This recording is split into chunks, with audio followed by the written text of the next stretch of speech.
चुनाव की बिहार के नजरिए से आखिर क्यों नीतीश कुमार बने बीजेपी।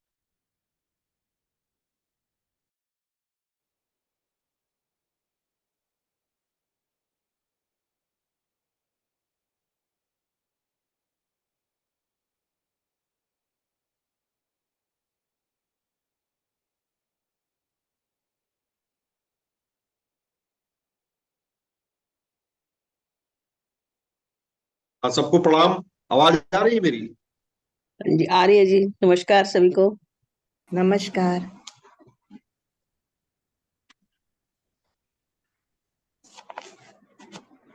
पिछली क्लास हुई थी कि नहीं जी? प्रणाम मनीष जी। नाम हुई सभी थी। को। सभी को नमस्कार।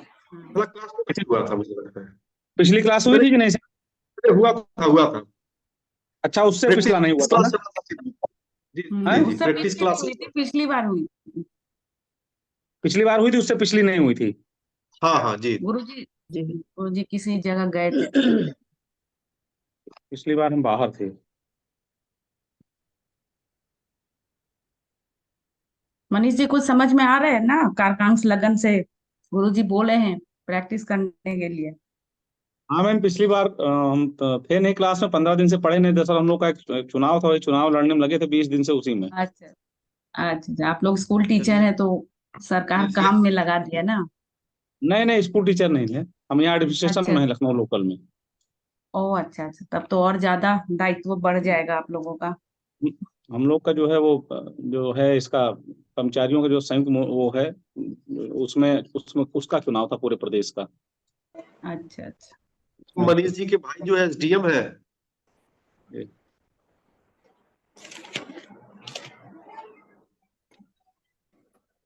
पिछली बार वाली क्लास छूट गई तो वही केवल रिकॉर्डिंग सुननी। आज से फुर्सत मिली है तो पहले आज क्लास कर लेंगे, तब सुनेंगे। जी जी जी नहीं, बिल्कुल। जब गुरुजी चार्ट लगाते हैं उसके बाद फिर सब धुआं धुआं हो जाता है। मतलब उस चीज को समझ में हम लोगों को नहीं आता कि एग्जैक्टली बोलने के समय बोलना क्या होता है। अभी धीरे धीरे पकड़ में आ जाएगा, दो चार चार्ट अगर हम लोग डिस्कस करेंगे आपस में ना, जी जी। तो अभी जैसे हमको एक चीज जैसे समझ नमस्कार में सभी आया को। है ना। नमस्कार जी। मतलब मुझे एक बात सिर्फ समझ में प्रॉब्लम आया क्या जो। है? प्रॉब्लम क्या है? ऐसे समझ में आता, मैंने प्रयास किया। मैं पिछला क्लास तो नहीं दिया था, लेकिन प्रयास किया मैंने जेमिनी पढ़ने का, मतलब लोगों के ऊपर लगाने का, तो ऐसे तो समझ में आता है। लेकिन जब गुरु जी को हाँ, एक लगाते हैं तो वहां सामने फिर सब गायब हो जाता है दिमाग से। अब जैसे कि हम लोग को ना ये समझना है कि वो चलिए धीरे। प्लेनेट किसके घर में बैठा है। मान लीजिए अगर वो कोई सात्विक राशि है, जैसे मीन राशि है, कर्क राशि है, तो वो पहले हम लोग को ये समझना होगा कि वो एक धार्मिक है, वो धर्म त्रिकोण वाला मतलब राशि है। तो उसमें अगर कोई आत्मकारक बैठता है तो उस आदमी का जो कैरेक्टर होगा वो उस भाव राशि का भी एनर्जी ले रहा है। समझ गए? जैसे आत्मकारक सूर्य है तो हम लोग सूर्य को ही डिफाइन करने लगते हैं, लेकिन हम लोगों को नहीं, ये भी राशि को देखना है देख कि लेते हैं। सूर्य किस राशि में बैठा है। मतलब ये है कि जैसे पहले तो राशि के गुण स्वरूप को देखें, फिर बैठने हाँ वाले ग्रहों के गुण स्वरूप को देखें, उसके बाद हाँ फिर ये। मिक्स करके इस बात को हाँ प्रिडिक्ट किया जाए। अच्छा, एक चीज और है बड़ा अच्छा, मतलब कभी कभी तो लगता है हम लोग कुछ सीखे नहीं, कभी लगता है कि बहुत कुछ सीख गए, ये भाव बहुत आते कुछ जाते रहते हैं। अच्छा, एक चीज ये है कि जैसे हम किसी की पत्री देख रहे हैं डी1 से, तो अब गुरुजी ने इतना अल्ट्रासाउंड और क्या क्या जो है एक्सरे और ईसीजी वगैरह के बारे में बता दिया गुरुजी ने, कि उसको देख के जो है ये एक निर्णय पे आए कि ये ग्रहों का बल क्या है और क्या स्थिति होने वाली है, पहला चीज। दूसरी बात, हम लोग पत्रिका देखते हैं तो थोड़ा सा इस पे कम ध्यान देते हैं, हालांकि देना चाहिए कि षड वर्गों में जो हाँ 12 वर्ग है, षड वर्ग है और तमाम तरह के वर्ग हैं, तो ज्यादा नहीं लेकिन षड वर्गों में उस ग्रह का के पावर को जरूर देखें।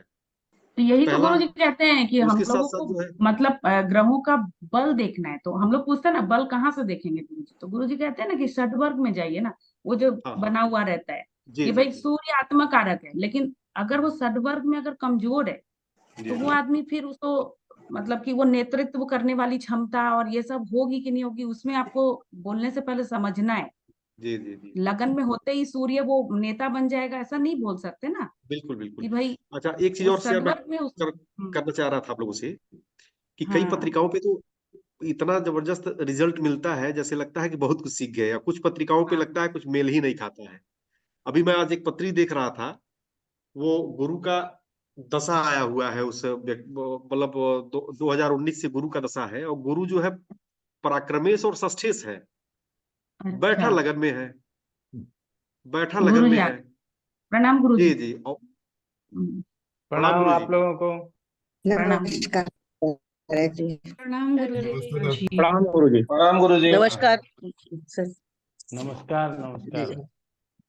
प्रणाम गुरु जी। प्रणाम प्रणाम आशा जी। विनय जी, आप कुछ बोल रहे थे, पूरा कर दीजिए। प्रणाम गुरु जी, प्रणाम प्रणाम। प्रणाम प्रणाम रजनीश प्रणाम। हाँ पूरा जी कर लीजिए, कोई कुछ हाँ, बोल बोल रहे रहा थे था तो। मैं।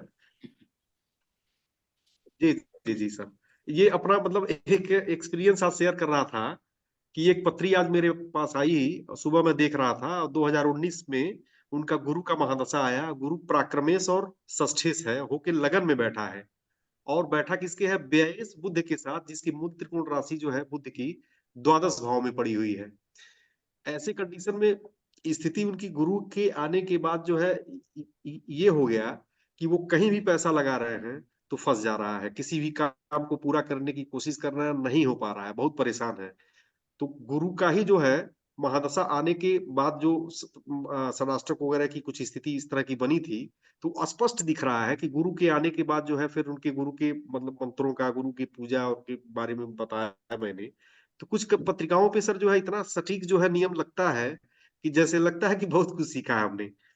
और कुछ पत्रिकाओं पे नहीं लगता है, तो जिस पे लग जाता है तो थोड़ा कॉन्फिडेंस भी बड़ा मतलब मजबूत बनता है इस आधार पे कि गुरु जी के सानिध्य में हम लोगों ने जो है थोड़ा बहुत कुछ सीखा है। उनको कुछ बेनिफिट हुआ उनको, जैसे आपने कहा कि गुरु का मंत्र उसके लिए? अब ये है कि अब जैसे गुरु का वो पूजा कराएंगे, बीज मंत्र वगैरह बताया हूँ, तो अब इसके बाद जो है अब क्या स्थिति बनती है, अब कराने के बाद ही पता चलेगा सर। लेकिन अब इसमें जैसे पराक्रमेश और षष्ठेश आप बता रहे हैं लग्न में बैठे, तो लग्न मतलब इसका मतलब कि जो लग्न ये है, ये तुला लग्न की कुंडली हुई है। बिल्कुल बिल्कुल।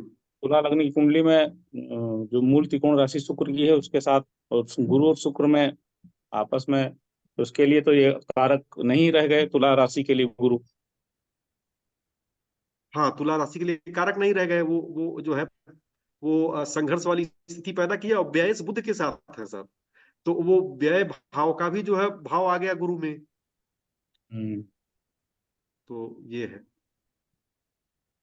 गुरु जी थोड़ा बेस सा, और षष्ठेश लग्न में आने के कारण परेशानी बेस नहीं, दे रहा है। पराक्रमेश और षष्ठेश। हाँ हाँ, आप पराक्रमेश कह सकते हैं। बेस का मतलब बुध है और पराक्रमेश का मतलब गुरु है, ठीक है ना।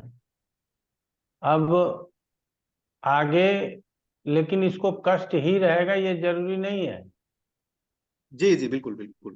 समझ रहे हैं ना। दशा स्टार्ट हुआ है, अच्छी बात है, लेकिन जरूरी नहीं है कि आगे परेशानी रहेगी, आगे अच्छा हो जाएगा, चिंता मत कीजिए। आशुतोष प्रधान जी। प्रणाम गुरु जी। प्रणाम प्रणाम। गुरु जी, मैं तो 3-4 क्लास अटेंड कर नहीं पाया कुछ रीजन की वजह कोई से। बात नहीं, कोई बात नहीं। तो पढ़ रहा था तो देख रहा था कि मेरे को एक मन में ये आया कि गुरु जी, जैसे कि जिस भाव में 6, 8 और 12 का पद जाएंगे, क्या उस भाव का कारक खराब हो जाएगा? जैसे जी कि नहीं समझे। नवम का पद अगर 6th हाउस में है, हाँ हाँ। और दसम का पद अगर 8th हाउस में है, लास्ट लास्ट टाइम वो जो लगाए थे आपने पद लग्न में, वो देख रहा था। तो इनको हम्म। तो मतलब उसमें भी बोला जा सकता है कि नवम का पद अगर 6th हाउस में गया है पद लग्न में, हम्म। तो क्या उसका खराब करेगा? नहीं या ऐसा कुछ प्रेडिक्शन नहीं कर सकते? कहा जा सकता है 6, 8, 12 जैसे भावों में अगर किसी का पद पड़ता है तो उसका बहुत अच्छा रिजल्ट नहीं कहता है, ऐसा समझना चाहिए, ठीक है ना। हाँ गुरु जी। जैसे कि पद लग्न में आया था उनका, जी जी। नवम का पद आया था 6ठे में, और दसम का पद आया था अष्टम में आया था। आज भी प्रैक्टिस ही करना है, क्योंकि जब तक हम लोग जैमिनी सूत्र को समझेंगे नहीं आगे बढ़ेंगे नहीं, इसीलिए आज भी प्रैक्टिस करना है। विद्या। गुरु जी प्रणाम। प्रणाम। गुरुजी, कौन सा को कौन से कलर का गाड़ी खरीदना है ऐसे पूछते हैं तो वो राशि से देखेंगे या लग्न से? राशि लग्न से त्रिकोण स्थान में जो राशि स्थित हो उस कलर की गाड़ी बता दिया करो। राशि के हिसाब से? हाँ, राशि या लग्न के त्रिकोण में एक मोटा मोटा समझ लो, जी जी जी। जो भी राशि अगर आए। गुरुजी दोनों अलग अलग हो, लग्न अलग और राशि अलग, मतलब कोई दोनों में। बात नहीं, तो फिर जी। तुम्हारा मन जहां से करे वहां से बता दो, ठीक है ना? तो फिर व्हाइट, इधर इधर चंद्रमा रहता है, उधर शुक्र, दोनों में से व्हाइट कलर ही होगा तो सही हाँ, रहे। बहुत कॉमन बता दो, ठीक। जी गुरुजी। आजकल वो सब चीज बोलो कि बहुत ज्यादा इसके लिए दिक्कत नहीं है, आप गाड़ी खरीदिए, चढ़िए, चलाइए, ठीक है ना? जी क्योंकि क्रेज होता है गाड़ी के लिए ना, अलग अलग कलर का क्रेज होता है। अभी ब्लैक कलर का क्रेज है, सब कोई ब्लैक कलर की गाड़ी खरीदना चाहता है। मार्केट में जितने भी कलर्स बिक रहे हैं उसमें से ब्लैक कलर सबसे ज्यादा बिकते होंगे। वो कलर के हिसाब से लोग 2-4-5 हज़ार रुपया ज्यादा रेट रख लेता होगा। तो अभी ऑल्टो भी बिक रहा है ना, वो भी ब्लैक ही बिक रहा है। तो क्या करोगे? बाकी फिर भी लोग पूछते हैं तो बताना चाहिए, कोई पूछते बात हैं। नहीं, इतना तो होना ही जी चाहिए। नरेश कुमार जी, सर नमस्ते। नमस्ते नमस्ते। सर मुझे ना एक बुक की रिकमेंडेशन चाहिए थी, यदि मेरे को आप मैथिली पे अच्छी बुक सजेस्ट कर सके कोई। मैंने एक मंगवाई है एम एन केदार की मुंडेन एस्ट्रोलॉजी, लेकिन मुझे कोई एक अच्छी और बुक यदि आप सजेस्ट कर दें। हमारे पास केदार की ही है और उससे अच्छी कोई नहीं है। उससे अच्छी एक संगीता शास्त्र खरीद लीजिए। जी राइटर का नाम बता देंगे, आज नहीं बता पाएंगे। जी संगीता शास्त्र एक ही वॉल्यूम में है, कोई झा ही है। जी जी। लेकिन सीताराम झा नहीं है, वो दूसरे झा है, समझ गए ना? ओके। तो तो उसकी खरीद लीजिए, काम चल जाएगा। ठीक है, वैसे मैं एम एन केदार जी की मंगवाई है मुंडेन वो अच्छी एस्ट्रोलॉजी। किताब है, ठीक सर। अच्छी किताब। Thank you sir, thank you.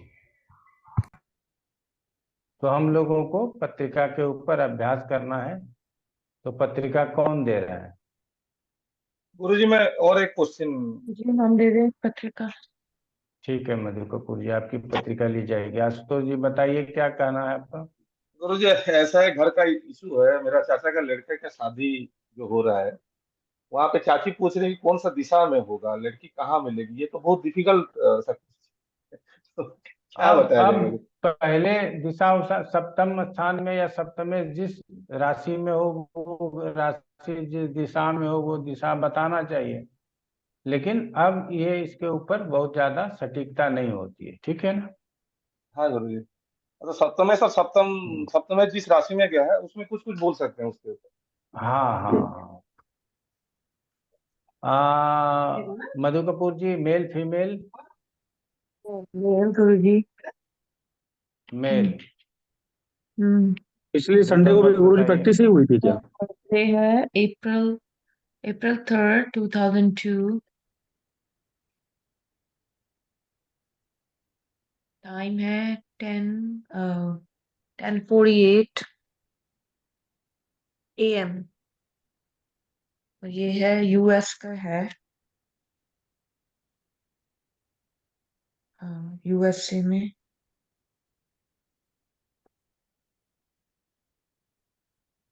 ये है जॉर्जिया में है।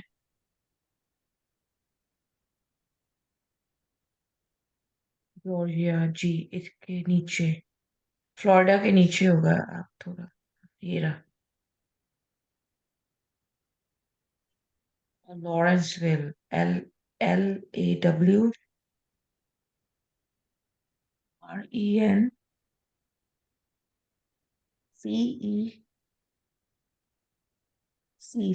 गुरु जी, CE, नहीं, ई की जगह ना CE पहले उसका। एन के बाद सी, लेटर C, फिर E आएगा। और पीछे हाँ सी, ना ना, हाँ सी फॉर कैट। ई नहीं आएगा गुरुजी, सी आएगा। सी। सी, सी ई, V for Victor. V I L E. Lawrence. ये वाला? नहीं, हाँ यही वाला सॉरी, हाँ यही वाला सॉरी। गुरु जी पिछली क्लास में भी प्रैक्टिस ही हुआ था केवल? जी जी कुछ पढ़ाए पढ़ाए थे, बाकी प्रैक्टिस हुआ था। तो हम लोगों को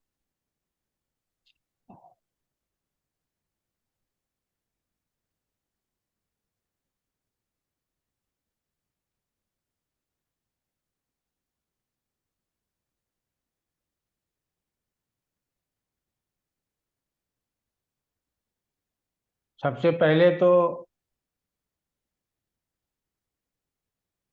ये समझना है,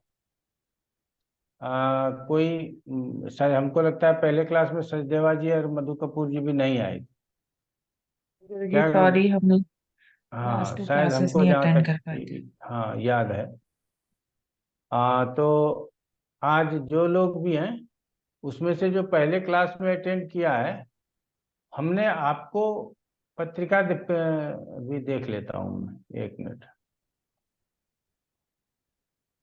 रूबी शर्मा आई थी, विद्या भी आई थी, सर रजनीश भी आए थे, आशा जी भी आई थी। जो जो आए थे उन लोगों को ये हमने बताया ना कि किस तरह से हम जेमिनी को देखना प्रारंभ करेंगे।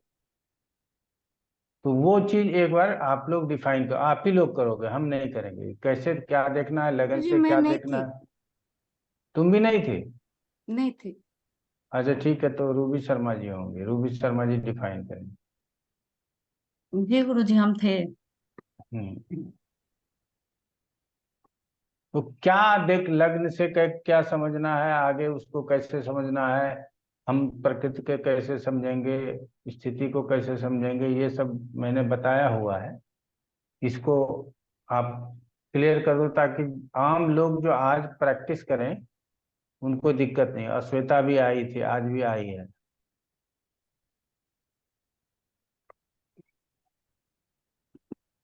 रवि कुमार जी, आपको यदि ध्यान है तो आप कर सकते हैं।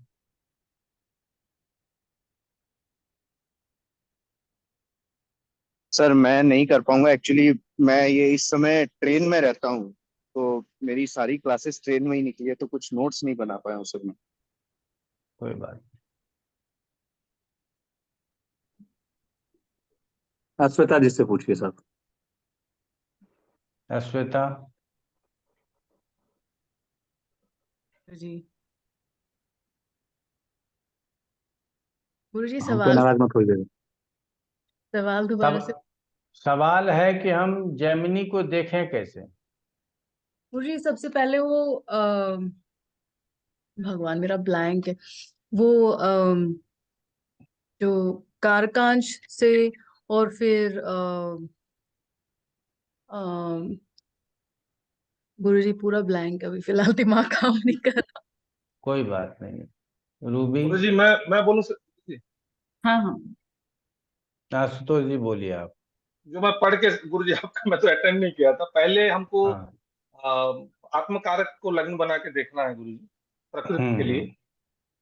उसके बाद है कारकांश को लग्न में बनाना है, धन और आई थिंक इसका 9th हाउस जो है, मैं उसका व्यवहार शायद है, मैं जो मतलब याद कर पा रहा हूँ। उसके बाद हमको पद पद लग्न में जाना है गुरु जी। ये तीनों का हम लोग पहले एक से मतलब वहां से शुरू करके इधर से चलना है। रूबी शर्मा? हाँ गुरुजी, सबसे पहले हम लोग आत्मकारक ग्रह को देख लेंगे कि वो नवांश में कहा गया, और उससे जो कारकांश लग्न बनेगा तो उससे हम लोग प्रथम भाव का ही विचार करेंगे, और पद लग्न का भी प्रथम भाव का पहले विचार करेंगे कि जातक का जो स्वभाव विचार है वो कैसा है, उसका आत्मकारक प्रभाव मतलब ग्रह जो है वो शुभ है कि अशुभ है। अगर वो शुभ है तो उसको अशुभ ग्रह भी उतना ज्यादा बुरा फल नहीं देंगे, और अगर वो आत्मकारक जो है वो शुभ है तो उसको अशुभ प्लैनेट उसको उतना ज्यादा प्रभाव नहीं देंगे। और सेकंड भाव से हम लोग उसके धन भाव का विचार करेंगे, कारकांश लग्न के सेकंड भाव से हम लोग उसके धन भाव का प्रचार करेंगे कि उस भाव पर कौन से ग्रहों की दृष्टि पड़ रही है, तो उसका धन किस हिसाब से आ रहा है, कि वो शुभ रास्ते से पैसा कमा रहे हैं ना अशुभ रास्ते से।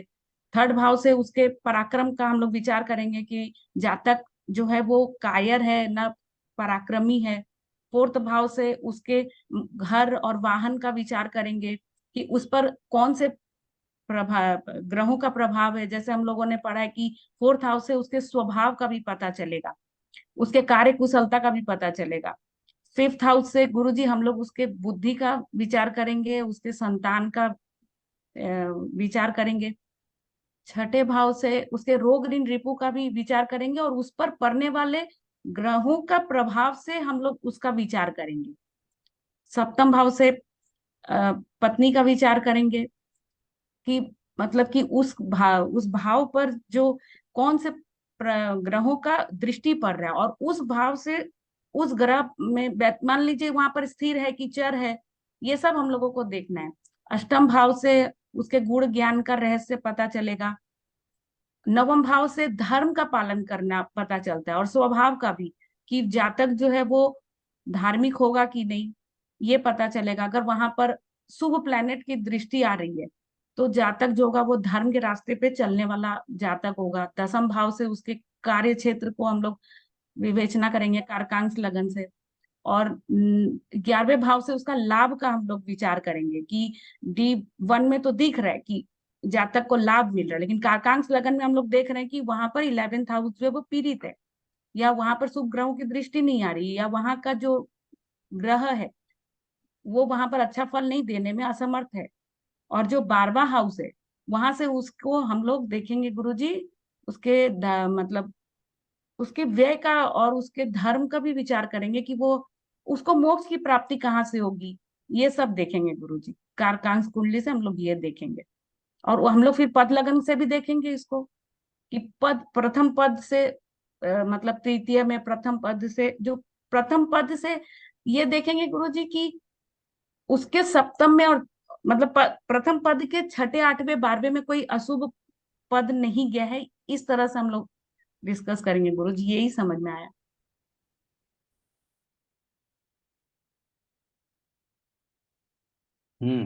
चलो ठीक है, तो चर्चा ही शुरू कर लेते हैं, उससे आप लोग चर्चा में शामिल होइएगा तो अपने आप समझ में आ जाए। तो ये लग्न कुंडली है, पद कुंडली है, कारकांश कुंडली है, आत्मकारक कुंडली आप अपने बना लो। ठीक है, अपने कॉपी में आत्मकारक की कुंडली आप बना सकते हैं। आत्मकारक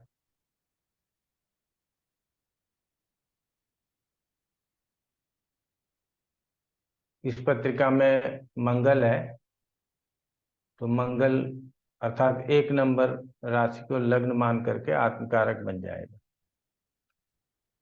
और इसकी व्याख्या शुरू करो।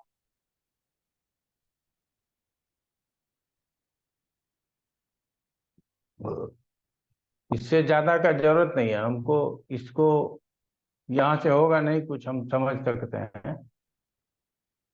ये कारकांश लग्न हो गया, ये पद लग्न हो गया, और ये आत्मकारक लग्न यहाँ मेष राशि से मान करके चलना है। इस 3 को ही विशेष रूप से समझना और समझाना है, उसके बाद देखा जाएगा।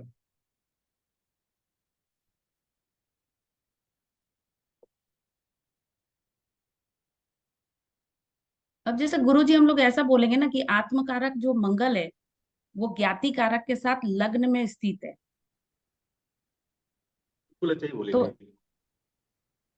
और ये जो आत्मकारक के साथ ज्ञाति कारक है तो ये जातक को बहुत अधिक बीमारी या फिर क्या बोलते हैं लोन ऋण इसके ऊपर हो सकता है। और आत्मकारक जो है वो मंगल है, तो यहाँ पर जो जैसे कि मंगल है तो ये आदमी बहुत ही पराक्रमी होगा। मंगल आत्मकारक होगा तो कोई भी पराक्रम दिखाने में हमेशा पीछे नहीं हटेगा। लेकिन अगर देखा जाए तो आत्मकारक के थर्ड हाउस में गुरु बैठा हुआ है, तो जितना पराक्रमी दिख रहा है गुरु जी उतना पराक्रमी नहीं होगा, क्योंकि आत्मकारक के थर्ड हाउस में अगर कोई शुभ प्लैनेट बैठता है तो वो आदमी कायर होता है।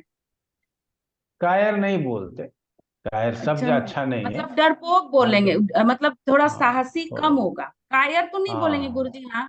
अब आज के दुस्साहस भी आज के आज के गुरुजी, संदर्भ में कायर कहना अच्छा नहीं, नहीं नहीं नहीं।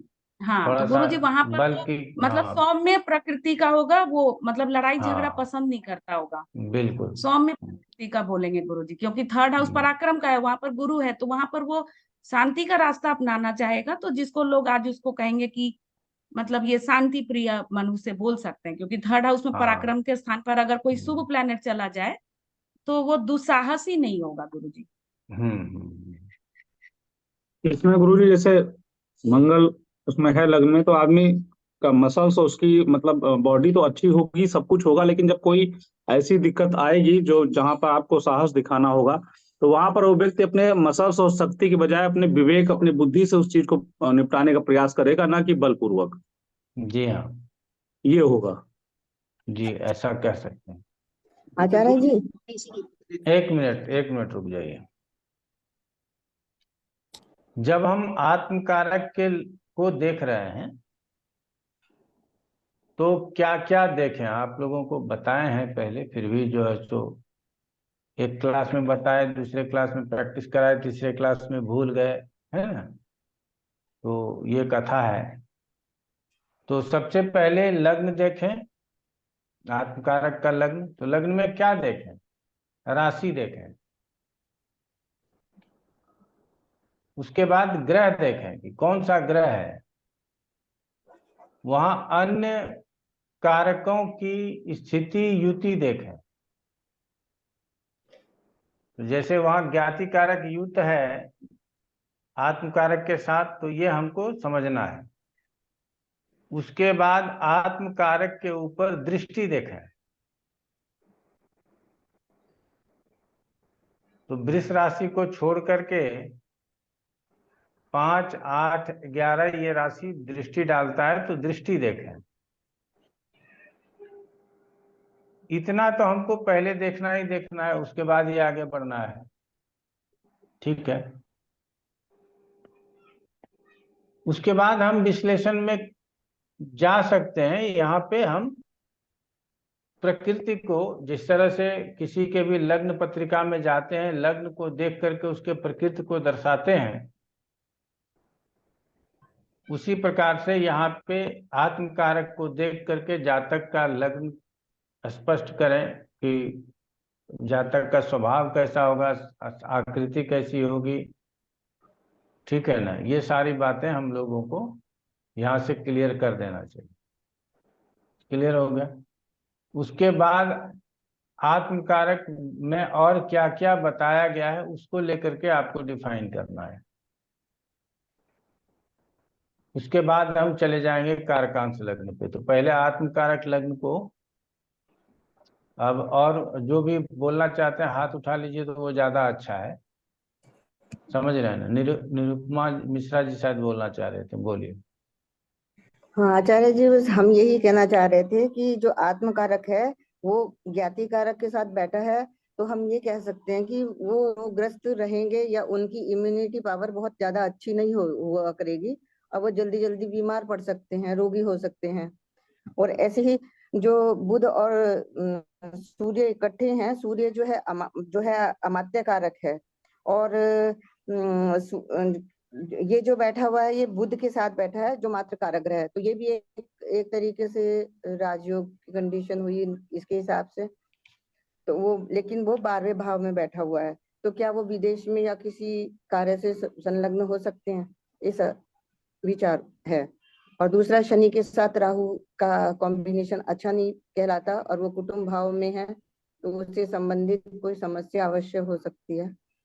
और शनि जो है यहाँ पे कहने को तो क्या बोलते हैं, बृहत कारक है, यानी जो कर्मठता को प्रदर्शित करता है, और उसके साथ राहु हो गए तो वो उस चीज को और बढ़ा सकते हैं या नहीं, ये पूछना था बस। राहु उसको और बढ़ाएगा, दिक्कत नहीं करेगा, बढ़ाएगा। जी। रूबी बताओ। हाँ गुरुजी, ये जो आत्म कारक के साथ मंगल है तो वो ज्ञाति कारक भले उसके साथ बैठ गया, लेकिन आत्म कारक मंगल है तो वो तो मतलब फाइटर होता है, तो वो लग्न की रक्षा करेगा ना गुरुजी। तो वो बीमार पड़ेंगे, मतलब कम बीमार पड़ेंगे ऐसा भी हम लोग सोच सकते हैं, क्योंकि मंगल तो आत्म कारक है और वो अपने ही घर में है, अपने ही राशि में है, और कोई भी दूसरे ग्रहों से उनको कोई दृष्टि भी नहीं मिल रहा है। और गुरुजी, ये तो जिसके आत्मकारक मंगल होते हैं वो योद्धा होते हैं, अग्नि से कार्य करते हैं और भट्टे का मालिक होते हैं, ये सब भी बोलेंगे ना गुरुजी। ये कोई यंत्र के मतलब चलाने वाले भी हो सकते हैं, सोनार लोहार जैसा काम कर सकते हैं, मतलब इनका जो कर्म जो है वो भी हम लोग आत्मकारक मंगल से देख लेंगे गुरुजी कि मतलब बिल्कुल देख ये लीजिए, क्या दिक्कत फायर है, से, देख। हाँ, अग्नि तत्व वाले काम करने वाले हो सकते हैं, जहां पर आग का, क्योंकि अग्नि तत्व में ही मंगल बैठा हुआ है, तो ये बीमार भी मतलब कम पड़ेंगे, क्योंकि आत्मकारक मंगल स्वयं वहां ज्ञातिकारक के साथ बैठा हुआ है, तो बीमार कम पड़ेंगे क्योंकि मंगल का यहाँ ज्यादा मतलब प्रभाव है, ऐसा बोलेंगे गुरुजी। बोलिए बोलिए। और इनके अंदर मतलब जोश भी बहुत होगा, जो कि हम लोग गुरु बोल रहे थे कि थर्ड में है, तो वहां पर ये वाला प्रभाव कम हो गया, क्योंकि जो अभी हम बोले थे कि ना कि अशुभ प्लैनेट जो होते हैं वो शुभ प्लैनेट भी उतना ज्यादा खराब प्रभाव नहीं देंगे। तो मतलब कहने का मतलब है कि मंगल जब है लगन में तो वो ज्ञाति कारक का प्रभाव को कम कर देगा गुरु जी, हम ये बोल रहे हैं। आत्मकारक प्लैनेट मंगल है इसलिए वो फाइटर है ना, मतलब अभी तो लगन में इतना ही समझ में आया गुरु जी। हम्म। और आगे जाएंगे, कारकांश में जाना चाहेंगे आप?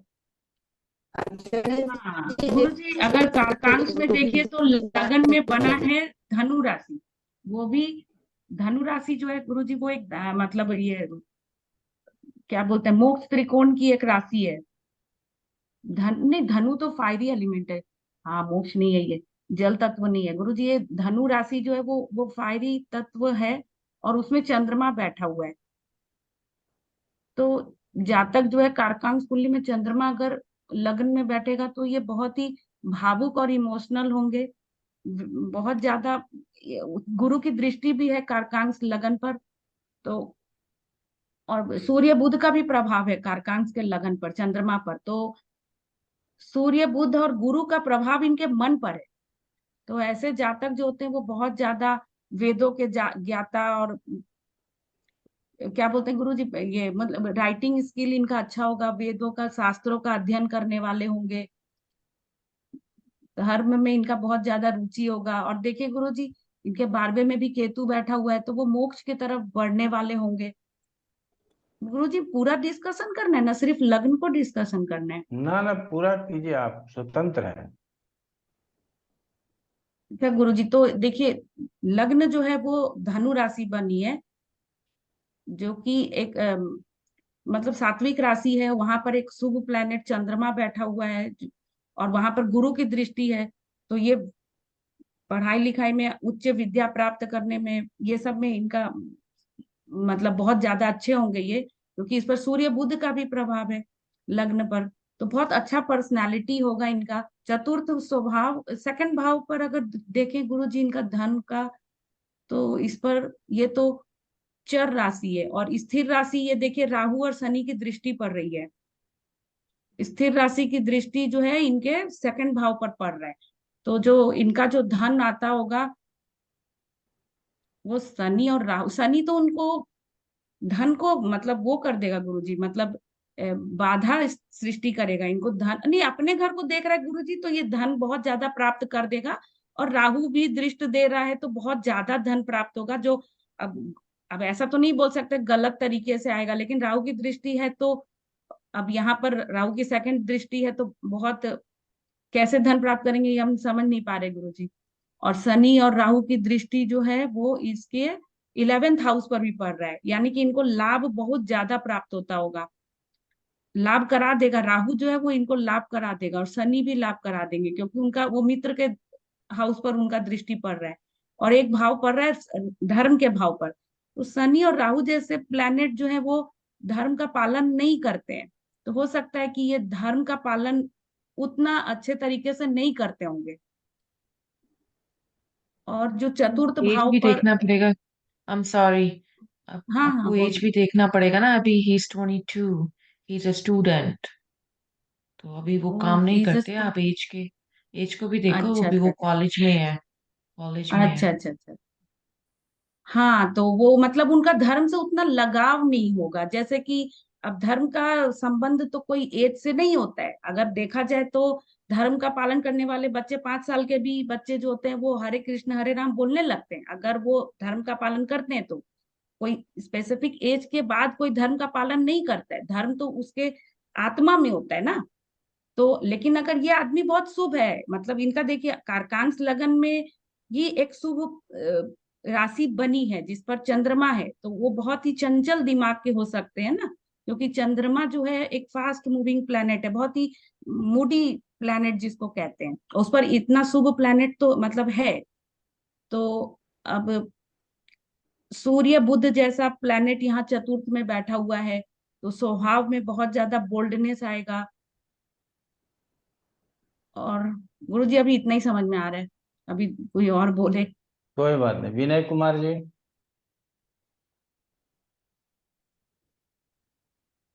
कि जैसे आत्मकारक लगन और कारकांश लगन में मतलब साहचर्य के नियम से कोई मतलब तो है नहीं। ना, मतलब कौन प्लेनेट 6 8 12 में बैठा है तो जैसे हम D1 में देखते हैं साहचर्य के नियम को लगा ना के। उसको नहीं देखना है, अच्छा, वो सब ये लगाना। जी जी जी। तो ये कह रहा था, अच्छा कारकांश में जो है स्वभाव हम जो है नवम से देखेंगे। नवम में सिंह राशि है, और नवम के ऊपर जो है शुक्र और मंगल की उच्चर राशि की दृष्टि पड़ रही है। और एक स्वभाव हम यहाँ तीसरे से देखते हैं, तो तीसरे में जो है ये कुंभ राशि है जिसके ऊपर शुक्र और मंगल की दृष्टि है। तो हम कह सकते हैं कि जातक जो है वो कारकांश लगन में भी जो अचर राशि का मंगल लगन में था, तो जातक फाइटर स्वभाव का होगा, आत्मसम्मानी होगा, और साथ साथ ऐश्वर्यवान भी होगा क्योंकि शुक्र साथ मंगल के साथ है। और ये जो है किसी भी कार्य में डरने वाला व्यक्ति नहीं होगा। और ये जो है शासन प्रशासन में भी स्थिति इनकी अच्छी बनेगी, जो है इनको इनकी स्थिरता जो है सर्विस में भी दिख रही है। चतुर्थ में बुध सूर्य है, और गुरु की दृष्टि चतुर्थ भाव में पड़ रहा है, मीन राशि है। तो हम कह सकते हैं कि जातक का मकान भी जो है जो सलीके से बना होगा, जिसपे मतलब ठीक ठाक ये मकान के मालिक होंगे जो है। चतुर्थ की स्थिति भी अच्छी दिख रही है। चंद्रमा धनु राशि में लगन में ही बैठे हैं जिनके ऊपर गुरु की दृष्टि है। तो हम ये कह सकते हैं कि इनके जीवन में वो क्या नाम है चल संपत्ति अ, की भी जो है स्थिति ठीक होगी। गुरु की दृष्टि है, तो रुपए पैसे इनके पास जो है वो चलता हुआ रुपया जो है इनके पास जो है ठीक ठाक होगा, बैंक बैलेंस भी होगा। तो हम ऐसा कह सकते हैं जी। हरीश चंद्रा। जी सर। सर यहाँ पे जो आत्मकारक है वो मंगल है। और मंगल अपनी मूल त्रिकोण राशि में है। तो व्यक्ति जो है वो रसायन शास्त्र में शस्त्रधारी, या फिर अग्नि के कार्य, या फिर परमाणु संयंत्र, या मशीन या टेक्निकल फील्ड से जुड़े हुए कार्यों में, या इन सब चीज़ों में निपुण हो सकता है। और यहाँ पे सर मंगल जो आत्मकारक है उसके साथ शुक्र है। तो शुक्र जो है व्यक्ति को भोग विलास में भी सर यहाँ पे अधिक रस रहेगा। और जैसे कि सर आप जो सूत्र हमने पढ़ा है कि मंगल और शुक्र की अगर युति हो तो व्यक्ति जो है भोग विलास में अधिक अ, उसे रुचि और रत रहता है। यहाँ पे सर केतु की भी दृष्टि है मंगल और शुक्र पे। तो जो सर आपने नियम पढ़ाया था कि अगर केतु की दृष्टि हो तो वो अ, आजीवन इस अ, इन चीजों में नहीं रहता है, भोगरत नहीं रहता है, और उस योग का जो है भंग भी होता है।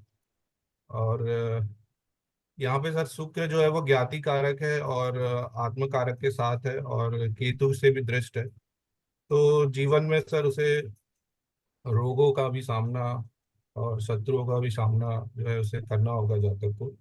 हालांकि आत्मकारक अपनी मूल त्रिकोण राशि में है, तो वो सक्षम है इन सब चीजों से लड़ने में।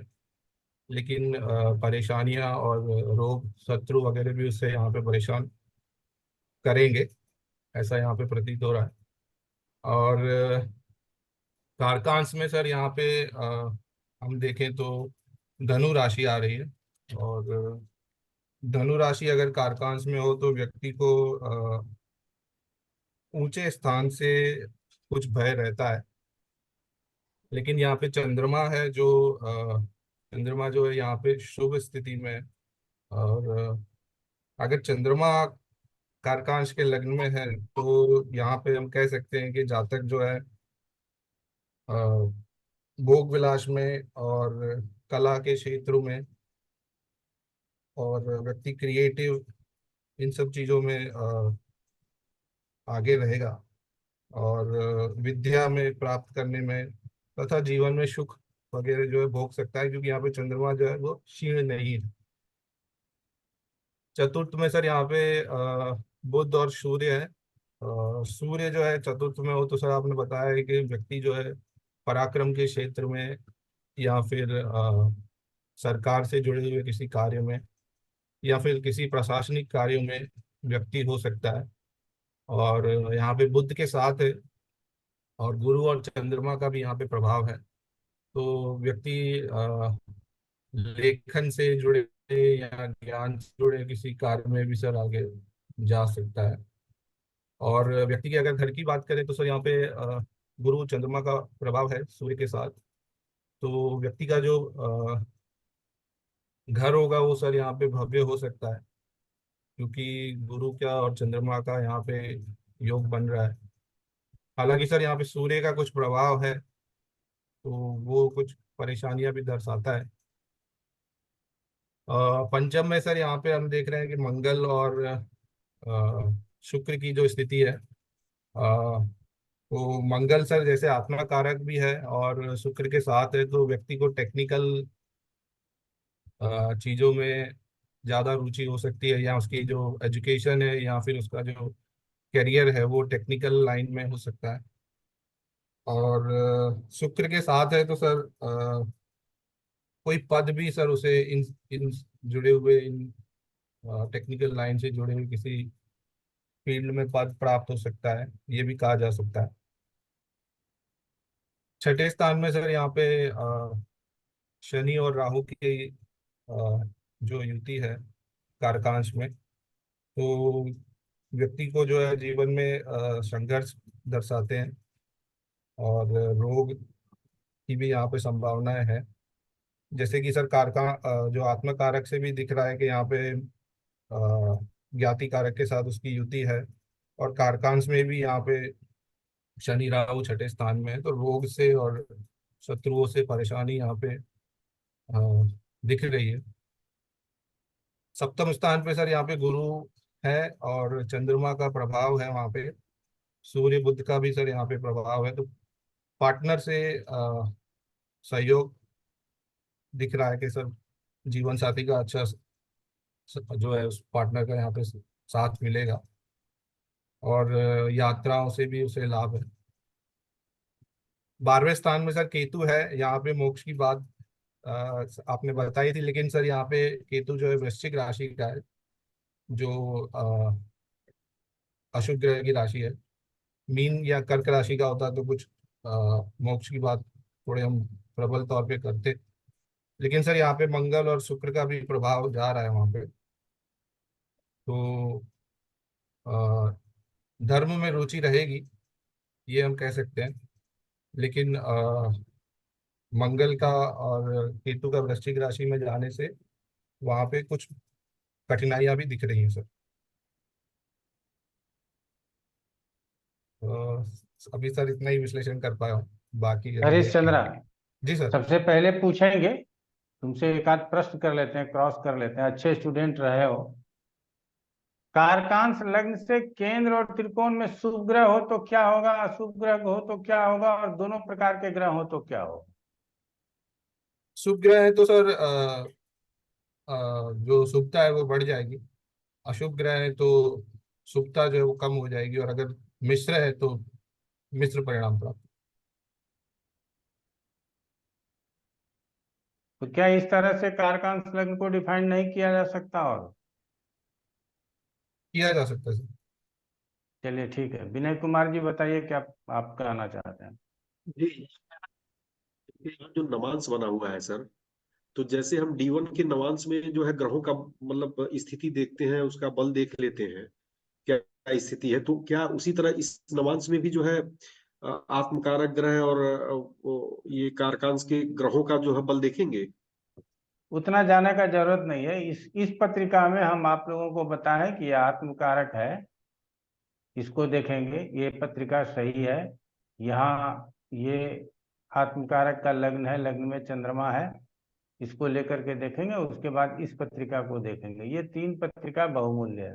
पहला ये दूसरे नंबर पे ये, और तीसरे नंबर पे ये। ठीक है, इस 3 पत्रिकाओं को देखना जरूरी है। ठीक है ना? और कोई बोलना चाहेंगे आप लोगों में से? हाँ गुरु जी, हम लोग जो अभी आत्मकारक पत्रिका से ये सोच रहे थे कि थर्ड हाउस में गुरु है, लेकिन अगर हम लोग कारकांश देखेंगे तो राहु शनि की जो ये स्थिर राशि से, नहीं गुरु जी, हाँ ये चर राशि से ये स्थिर राशि पर मंगल की दृष्टि पड़ रही है, तो जातक बहुत सूरवीर होगा, क्योंकि मंगल की दृष्टि तो थर्ड हाउस पे पड़ रही है। और छठे हाउस में जब शनि राहु है तो ये कृषि कार्य से या कोई हार्ड काम करना पड़ेगा इसको, मतलब जीवन में कोई कठिन कार्य, जैसे कृषि कार्य एक बहुत कठिन कार्य होता है। तो अभी तो कोई कृषि करेगा कि नहीं पता गुरुजी, लेकिन मुझे लगता है कि वो कोई भी काम करेगा उसमें हार्ड वर्क करना पड़ेगा उसको, क्योंकि शनि छठे में चले गए। ऐसा हम लोगों को लिखवाया गया कि छठे में शनि हो तो कोई माने कोई पाप ग्रह हो तो कृषि कार्य करता है गुरु जी। और ऊंचाई से गिरने का डर तो ये वाला लगन में है। तो अब मैम बता सकती हैं कि मतलब पराक्रमी तो होगा गुरुजी। आशीष बानी।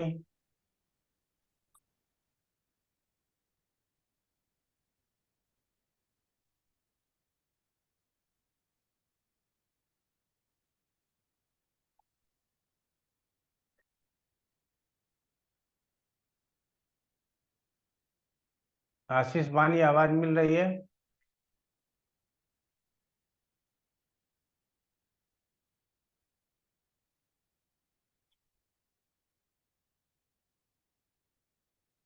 रवि कुमार जी।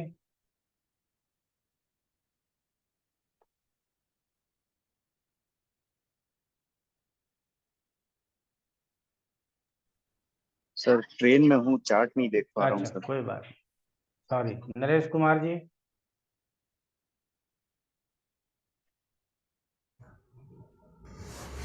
हेलो। हाँ बोलिए। हाँ जी सर। तो सर इसका यही था, वैसे तो काफ़ी मित्रों ने एक्सप्लेन कर दिया। जैसे हम कारकाश इसमें आत्मकारक लगन में जाएंगे तो मंगल की सर क्वालिटीज ज़्यादा रिफ्लेक्ट करेंगी पर्सनैलिटी में, क्योंकि मंगल एक तो अपनी मूल त्रिकोण राशि में है, दूसरा बली बहुत हो गया वहाँ पर, तो निश्चित तौर पर ब्रेवरी तो होगी, लेकिन गुस्सा भी होगा। जैसा कि आपने बताया होगा कि मंगल दुस्साहस का भी कारक है। सूर्य से हम साहस देखते हैं, मंगल से दुस्साहस देखते हैं, तो दुस्साहस भी हो सकता है। हालांकि एक इसमें यह भी आया कि तीसरे भाव में गुरु है, तो वहाँ पर साहस में थोड़ी सी कमी आ सकती है, लेकिन चूंकि बेसिक नेचर ये है तो मंगल का एग्रेशन तो नजर आएगा ही आएगा। और मंगल चूंकि अपनी राशि का है तो वो फिजिकली भी ज़्यादा फिट बना देता है। इसकी अष्टम भाव पर दृष्टि भी रहेगी। निश्चित तौर पर जब मंगल लगन में बैठा है तो अष्टम से संबंधित फल थोड़े से हो सकता है कि खराब भी हो जाएं। तो ये सर बाकी कारकांश लगन में यदि हम आते हैं तो जैसे आपने बताया कि इसके केंद्र में और केंद्र में प्लैनेट ज़्यादा शुभ है, जैसे गुरु बैठा हुआ केंद्र में, बुध बैठा हुआ है केंद्र में, तो उसका भी प्रभाव निश्चित तौर पर पर्सनैलिटी के ऊपर नजर आएगा। गुरु की दृष्टि चंद्रमा के ऊपर होना ही अपने आप में थोड़ा सा सौम्य बना देती है। हालांकि चंद्रमा सौम्य राशि में नहीं है, लेकिन गुरु का प्रभाव निश्चित तौर पर नजर आएगा। मंगल जहां पर भी अपनी राशि का हो गया, और ये एक अच्छी स्थिति हो गई। जो प्लेसमेंट मंगल की वहां पर नजर आ रही है, वही प्लेसमेंट मंगल की यहाँ पर भी नजर आ रही है। त्रिकोण में अच्छा हो गया। और मंगल और शुक्र, शुक्र चूंकि 11th हाउस का लॉर्ड भी है यहाँ पर, वो सीधा अपने घर को प्रोटेक्ट भी कर रहा है, तो निश्चित तौर पर पैसा तो आएगा। गुरु की दृष्टि भी 11th हाउस के ऊपर है, शुक्र की दृष्टि भी 11th हाउस के ऊपर है। उस हिसाब से चीज़ें जो है वो अच्छी लग रही हैं चार्ट में सर। 22 साल का है अभी बच्चा, जैसे बताया गया था अभी, तो प्रोफेशनल लाइफ में मुझे लगता है कि ठीक करेगा। सरदेवा जी हैं क्लास में या निकल गए?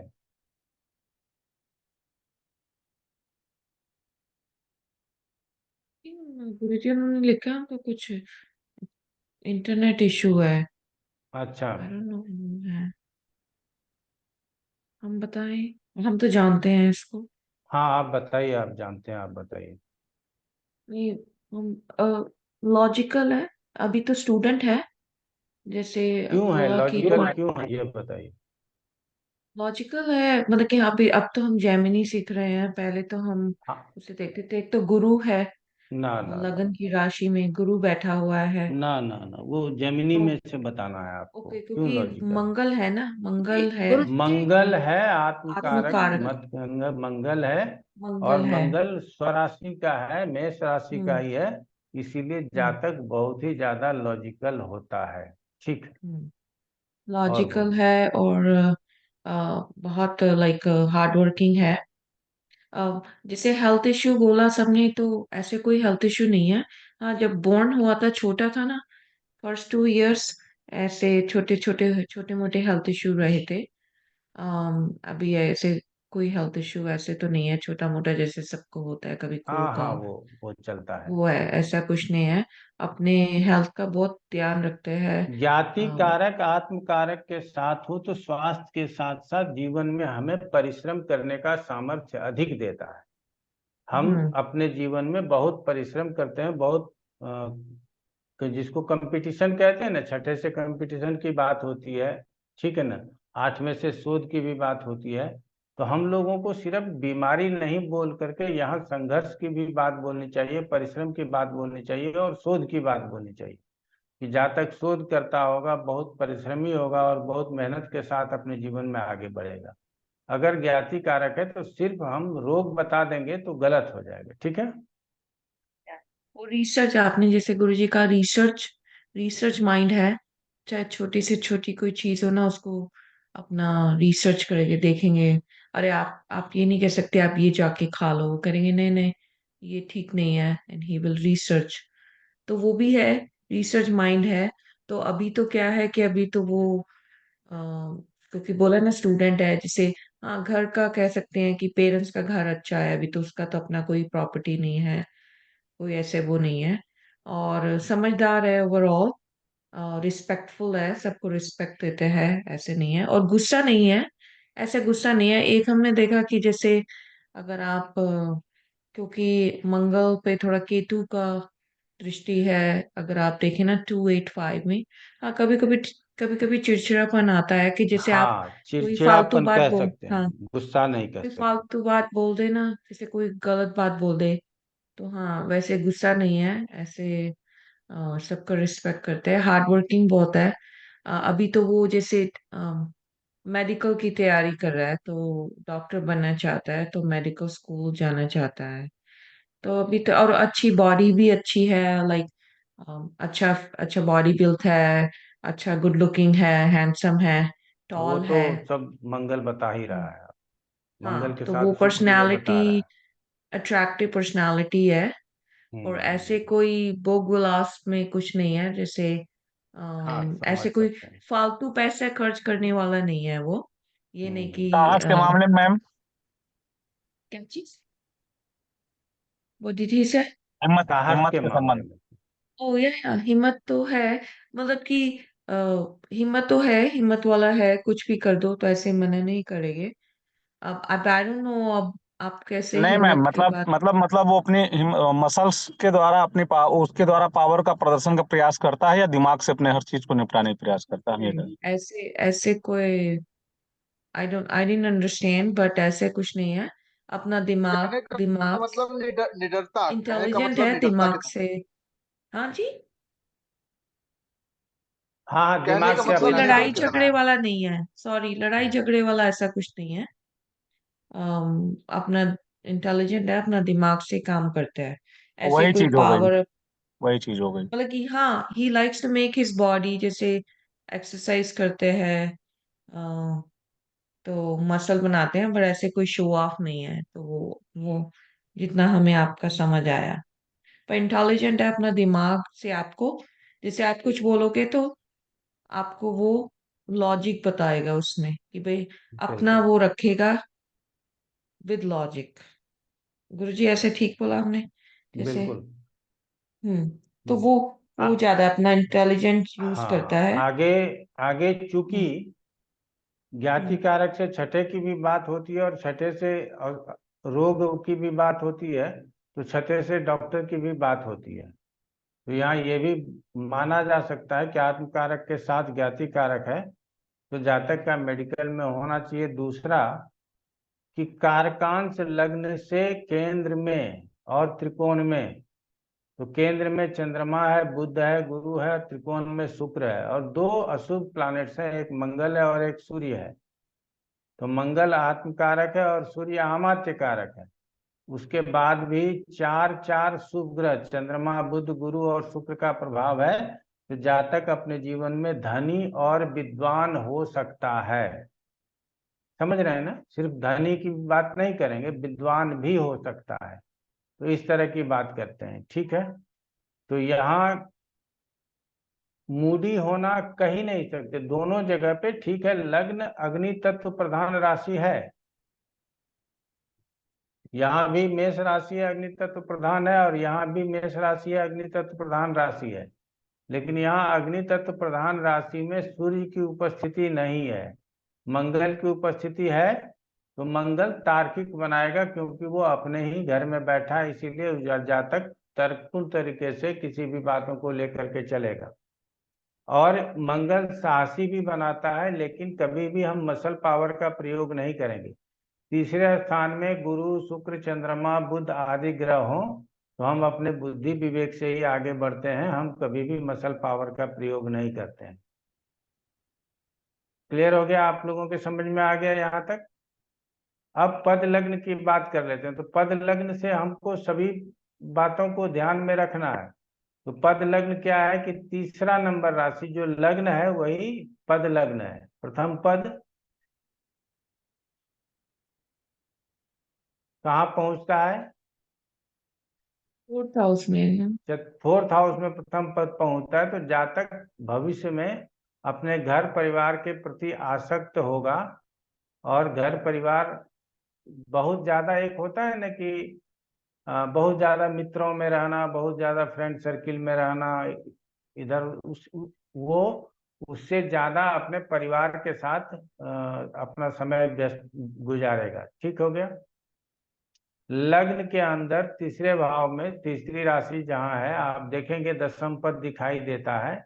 इसका मतलब है कि जातक अपने कम उम्र में ही अपने कार्य की ओर ज्यादा फोकस्ड होगा, अपने कार्य क्षेत्र में ज्यादा विशेष रुचि लेगा और उसी में आगे बढ़ने का प्रयास करेगा। और बहुत ज्यादा समय पढ़ाई लिखाई या अन्य 1-2 साल का गैप हो जाए या ये सब नहीं होगा, कंटिन्यूअस स्टडी करते हुए जातक आगे बढ़ेगा। क्लियर हो गया? तो पद लग्न से और कई सारी बातें देखी जाती हैं, तो उसको भी देखने की जरूरत है। ठीक है? तो सबसे पहले हम लोगों को लग्न, आत्मकारक लग्न और कारकांश लग्न, इस दोनों को अगर देखना है तो दोनों स्थितियों में आपको हम जो बताए हुए हैं कि दृष्टि और स्थिति दोनों को पढ़ना जरूरी है।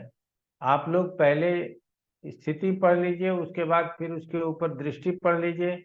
स्थिति और दृष्टि दोनों पढ़ लेंगे तो भली भांति आंसर दे पाएंगे। और स्थिति और दृष्टि को न पढ़ेंगे तो फिर आंसर देने में दिक्कत होगा। जी आशुतोष प्रधान जी, क्या प्रश्न है? गुरुजी इसका सेकंड पद और 9 पद 12th हाउस में है, तो क्या बोल सकते हैं कि इसका इनकम फॉरेन से होगा, ये फॉरेन में सेटल होगा, ऐसा कुछ बोल सकते हैं जी, आप? बोल सकते हैं इनकम फॉरेन से होगा और फॉरेन में सेटल होगा। और जो उसका जो 11th पद 8th हाउस में गया है, तो इसमें क्या दिक्कत आएगा गुरु जी? 11th पद का 8th हाउस में जाना अर्थात लाभ की निरंतरता में कुछ न कुछ परेशानी होना। तो जब अपने जॉब के क्षेत्र में जाएगा तो हो सकता है कि हम आज यहाँ काम कर रहे हैं, कल और किसी जगह काम करने का अवसर मिलेगा, तो बीच में हमको कुछ दिनों का गैप हो सकता है। दूसरा, और 11th हाउस यदि अष्टम स्थान में है तो हमको एक साथ छलांग मारने का अर्थात ये आगे बढ़ने का या पीछे हटने का अवसर प्राप्त होता है। मतलब हम कोई भी चीज हमारा बड़ा आराम से चल रहा था, हम एक साथ जंप करके बहुत अच्छा चीज अचीव कर लिए, तो इसकी संभावना ज्यादा होती है। ठीक है ना। अचानक से सब चीज को पीछे छोड़ते हुए हम आगे बढ़ जाते हैं। ये सरप्राइजिंग एलिमेंट 8th हाउस दिखाता है 11th हाउस से संपर्क होने पर। और गुरु जी 10th हाउस में 12th का पद है, तो ये क्या डिस्टर्ब करेगा इसका करियर को? ये अच्छा है, कोई दिक्कत नहीं है। विदेश वाला काम तो होगा ही, तो इसीलिए दिक्कत नहीं होगा। और गुरु जी इसका 4th हाउस में 6th पद और 8th पद है, तो इसमें थोड़ा सुख की कमी हो सकता है क्या, मतलब?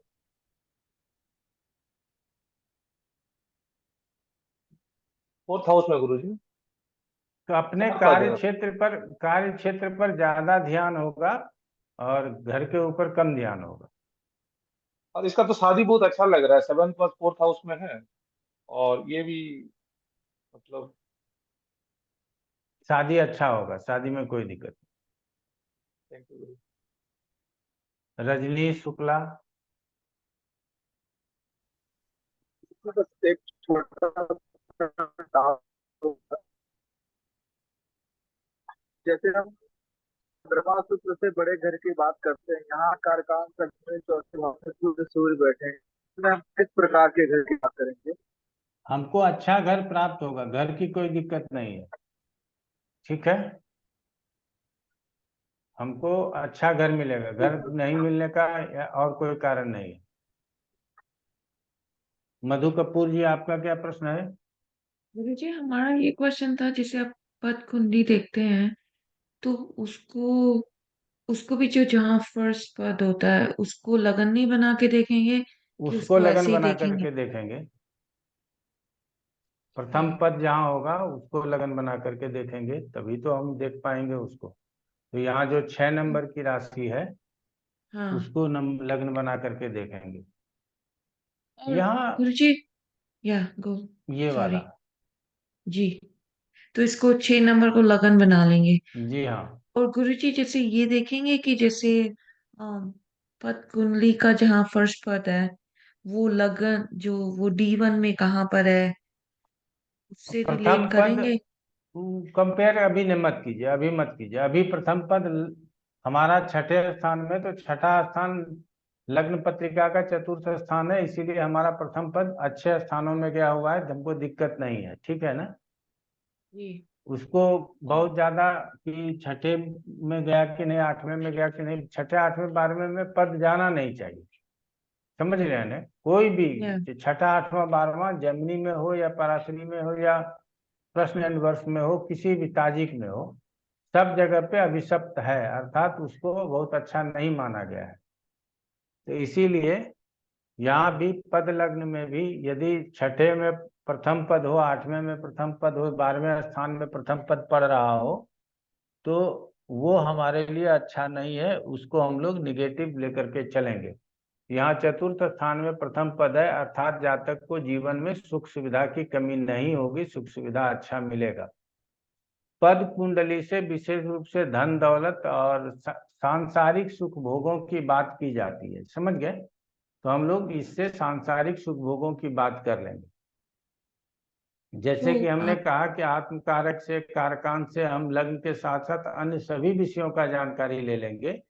पद कुंडली से सांसारिक सुख भोगों के साथ साथ फाइनेंस की स्थिति कैसी रहेगी, खर्चा कैसा होगा, इन सब की बात हम विशेष रूप से कर लेंगे। पद के साथ साथ उपपद लग्न जब आएगा तो उपपद लग्न से वैवाहिक जीवन संसार में, चूंकि ये कलयुग है, हम लोग भोग विलास की ओर जाते हैं, तो भोग विलास हमारे जीवन में कैसा रहेगा इसकी बात कर लेंगे। तो सबसे पहले हम लोगों को तो यही समझना है कि हम लोग बात किसकी करेंगे। बात समझ रहे हैं? इस 3 आत्मकारक, कारकांश, पद और उपपद, ये 4 लग्नों की बात है, जिसमें महत्वपूर्ण है आत्मकारक और कारकांश। क्लियर हो गया? तो आत्मकारक और कारकांश लग्न को देखना सबसे ज्यादा जरूरी और सबसे ज्यादा बारीकी से देखना जरूरी। इसी से सब मैक्सिमम चीजें क्लियर हो जाएंगी। ठीक है, आत्मकारक से अमात्य कारक कहाँ है, आत्मकारक से धारा कारक कहाँ है, आत्मकारक से भ्रातृ कारक कहाँ है, अन्य कारकों की स्थिति से अन्य विषयों की जानकारी प्राप्त करना।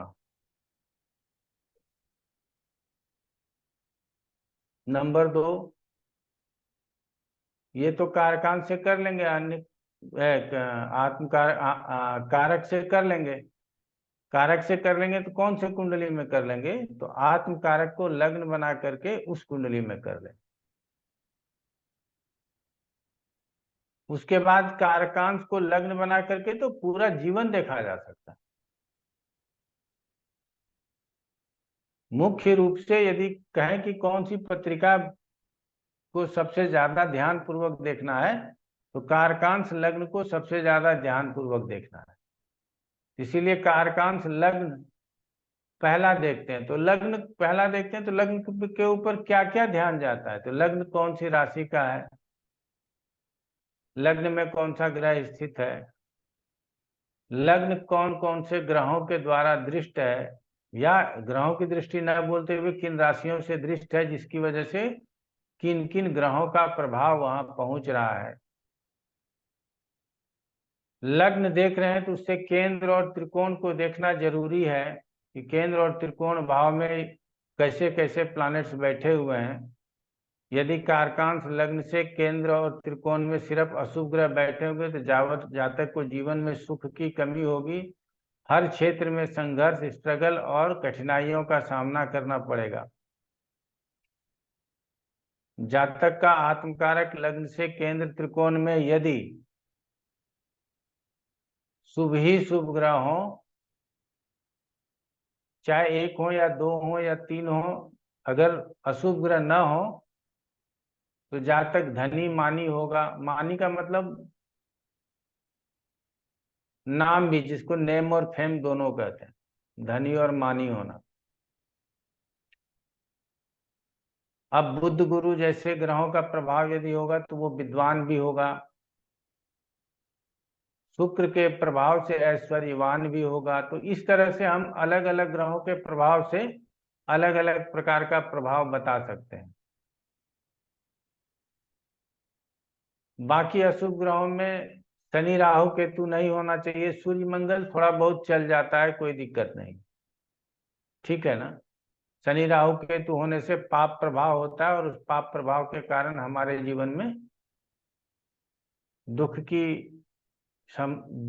की संभावना होती है, और बाद में बताएंगे कि उनकी दशा अंतर दशाओं में हमको परेशानी होती है।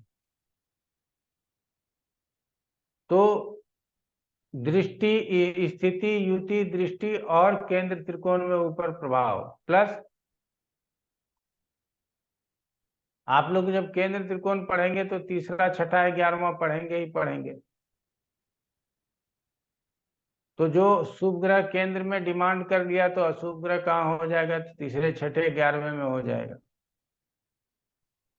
तो इस नियम को भी यहाँ लागू करके देख सकते हैं। जो हमने आप लोगों को पराश्री में बताया है वो वाला नियम यहाँ लागू हो सकता है। उसके बाद अलग अलग ग्रहों का आय स्थान में 2 ग्रह हैं, 2 से अधिक ग्रह हैं, 3 ग्रह हैं, कितने ग्रह हैं, कितने ग्रहों की दृष्टियां हैं, शुभ ग्रह की दृष्टियां हैं या अशुभ ग्रहों की दृष्टियां हैं, इनसे ये पता चल जाएगा कि आय का स्रोत कितना होगा। आय किस प्रकार से होगा,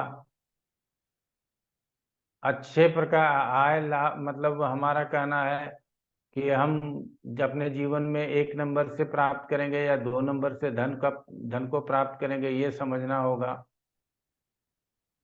तो ऐसे स्थितियों को आय भाव से समझेंगे। उसी तरह से व्यय भाव के ऊपर यदि ज्यादा प्रभाव है तो व्यय अच्छे कार्यों में खर्च होगा कि बुरे कार्यों में खर्च होगा, ये भी समझने की जरूरत है। चौथे और 5वें भाव से कला कौशल के साथ साथ एजुकेशन और करियर को भी डिफाइन करने की बात है, जो हमने आप लोगों को बताई हुई है। तो इन सब बातों को भी देखने की जरूरत है। क्लियर हो गया? तो आप लोग थोड़ा सा मेहनत कर लीजिए। हमने सोचा था कि बहुत सारे तेज स्टूडेंट आए हुए हैं क्लास में, बहुत गहराई से विषय को सोचेंगे, ज्यादा अच्छा होगा। लेकिन मैं आज यही सोच के चला कि आज का जो क्लास अब्सेंट ही कर देता तो कोई खास अंतर नहीं पड़ता, क्योंकि कोई भी लोग पिछले क्लास के लेक्चर से, उसके पिछले क्लास के लेक्चर से किसी को कोई मतलब नहीं था। क्लास में उपस्थिति दर्ज कराने के लिए आ गए कि गुरुजी तो आगे बढ़ ही जाते हैं, कुछ ना कुछ पढ़ाते ही रहते हैं, तो कुछ लाभ मिल ही जाएगा। तो लाभ आपको तब मिलेगा जब आप अपने तरफ से तैयार रहिएगा कि अगले क्लास में किस बात की चर्चा होनी है, तभी आगे आपको विशेष रूप से लाभ होगा। और हमने इस बार ये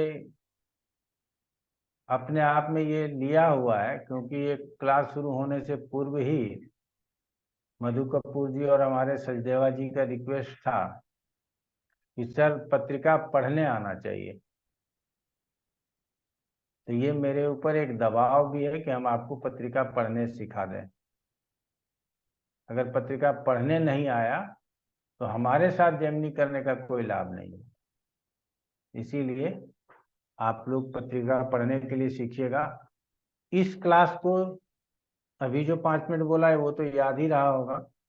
इसके पहले क्लास के जो स्टार्ट में कुछ बोला और इसके पहले क्लास में जो बोला, अच्छा, अर्थात आज लगा करके पिछले 3 क्लास को आपको सुनने की जरूरत है। क्लियर हो गया? तो अगर 3 क्लास को सुन लेते हैं तो हमको उम्मीद है कि आप आगे अच्छा करेंगे। आगे हम अभी प्रैक्टिस को यहीं रोकेंगे और आगे अर्गला वगैरह को पढ़ने का प्रयास करेंगे। तो पद उपपद और अर्गला पढ़ने का प्रयास करेंगे। ठीक है, आज इतना ही रखते हैं।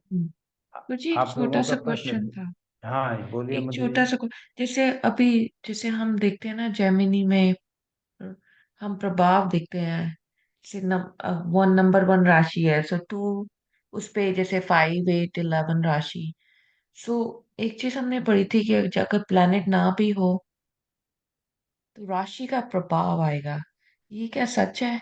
जैसे अगर नंबर 11 में कोई राशि, कोई प्लैनेट नहीं है सपोज, और वो एरीज को देख रहा है, तो उस राशि का प्रभाव भी आएगा उस दशा में, अगर राशि दशा का चल रही प्रभाव है तो। आएगा, बिल्कुल आएगा। नंबर 1, अगर प्लानेट नहीं है तो कोई प्लानेट देख रहा है किसी राशि में बैठ हम्म, करके। हम्म, नंबर 2, अगर नहीं देख रहा है तो उसके स्वामी के प्रभाव को मान करके चलेंगे।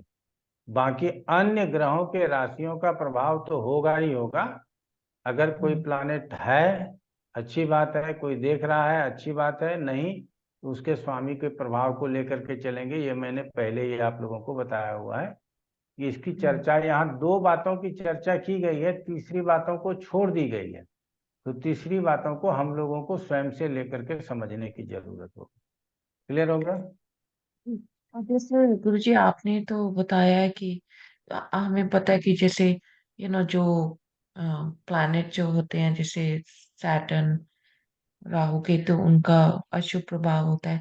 एक चीज जैसे जेमिनी में थोड़े कॉम्बिनेशंस का भी डिफरेंट प्रभाव होता है देन आर हमारे वैदिक एस्ट्रोलॉजी जो दूसरे हमने पढ़ी थी। कॉम्बिनेशन का थोड़ा बहुत डिफरेंट प्रभाव होता है, ये चीज उसको थोड़ा सा, बहुत ज्यादा नहीं है, थोड़ा सा मेमोरी में रखिएगा तो याद हो जाएगा। Thank you guruji. Vinay Kumar ji. Sir मेरा सवाल ये था कि जैसे पद लगन बनाने के लिए आपने लगन से बताया था कि लगन में पद लगन जा रहा है तो दसम में मानेंगे, अगर सप्तम में जा रहा है तो चतुर्थ में मानेंगे, लेकिन बाकी भावों से आपने ऐसा नहीं बताया था। लेकिन ये जो पराशर लाइट है तो हर भाव को ये लगन मान के वो नियम लगा दिया है। तो मैंने आपके हिसाब से भी पद लगन बनाया था और वो हमने जो है पराशर लाइट का जो मैचिंग किया तो बहुत डिफरेंट आ रहा है सर। तो हम हम समझ अपने गए, से तो बना आप के उसको दो ये चीज चलता रहेगा। आपको जिसके ऊपर अभी मैं कहूंगा कि पराशर लाइट में जो बनाया है जी उसी को मान करके चलिए और उसी के ऊपर अभ्यास कीजिए, ठीक है ना? ठीक सर। निरुपमा शर्मा जी। आचार्य जी इसमें भी पाक कत्थी होता है क्या? ना, जैसे पाप अगर कर्तरी हम शुभ कर्तरी नहीं नहीं होता है इसमें? बोल, हमने पढ़ा नहीं है। ठीक है, तो फिर हम तो इसमें जैसे बुध और सूर्य को लेंगे, हम इसको ऐसे ले सकते हैं ना, अमात्य कारक के साथ बैठा हुआ है, मात्र कारक ग्रह है हाँ चतुर्थ हाँ, ये स्थान बोल में, सकते कारकान कुंडली में, ये बोल तो सकते उसको हैं। हम ऐसे बोल सकते हैं। ओके। हाँ और ये बोल सकते हैं कि उसकी दृष्टि जो है हमारी लग्न पर पड़ रही है, मतलब कारकांश कुंडली लग्न पर पड़ रही है, तो ये एक अच्छी बात है। इस दृष्टि से हम देखेंगे, पितृ कारक की दृष्टि पड़ रही है, ऐसे बोलेंगे। ये भी बोल सकते हैं, या यहाँ पर कारक का महत्व है इसीलिए यहाँ कारक की दृष्टि बोल सकते हैं। अच्छा, वो यही मतलब, और जब किसी व्याख्या करें तो हम यही बोलेंगे कि द्विस्वभाव राशि है, तो हम द्विस्वभाव राशि के भी गुण बताएंगे कि जैसे द्विस्वभाव राशि के जो गुण हैं वो बताएंगे कि ये इसमें लग्न बना है। हाँ हाँ, ग्रहों के राशियों के गुण स्वरूप को आप ले सकते हैं। जी जी। आशुतोष प्रधान जी। गुरु जी ये कटपयादि क्या होता है उसमें, ये इसका कुछ रिलेवेंस है क्या? कपटयादि सूत्र है, ये आगे जेमिनी का है देखेंगे। ये? हाँ, जेमिनी का ही है। उसी से सूत्र, उसी उसी सूत्र के आधार पर हर एक श्लोक की व्याख्या है, समझ गए ना? तो वो संस्कृत जो पढ़ता है ना, हाँ गुरु। जो श्लोकों की व्याख्या, श्लोकों का अर्थ निकालता है, उसके लिए ज्यादा जरूरी है, हमारे आपके लिए ज्यादा जरूरी नहीं है। फिर भी समय बचा तो कपटयादि के बारे में चर्चा कर लेंगे। हाँ, थोड़ा हर बहुत जगह पे इसका रेफरेंस आता है तो वो जानना चाहिए क्या है। रेफरेंस आता है, लेकिन कोई बहुत जरूरी नहीं है। आप जब सीख जाएंगे तो जरूरत नहीं, फिर भी कोशिश करेंगे कि आप लोगों को बताने का प्रयास करेंगे, ठीक है? ठीक है। तो आज इतना ही रखते हैं, अगले क्लास में उपस्थित हों हम लोग, और नए जोश और ऊर्जा के साथ उपस्थित हों, इस तरह से नहीं हो, ठीक है ना? चलिए, बहुत बहुत धन्यवाद, नमस्कार। प्रणाम गुरु जी। नमस्कार गुरुजी। प्रणाम। प्रणाम गुरुजी।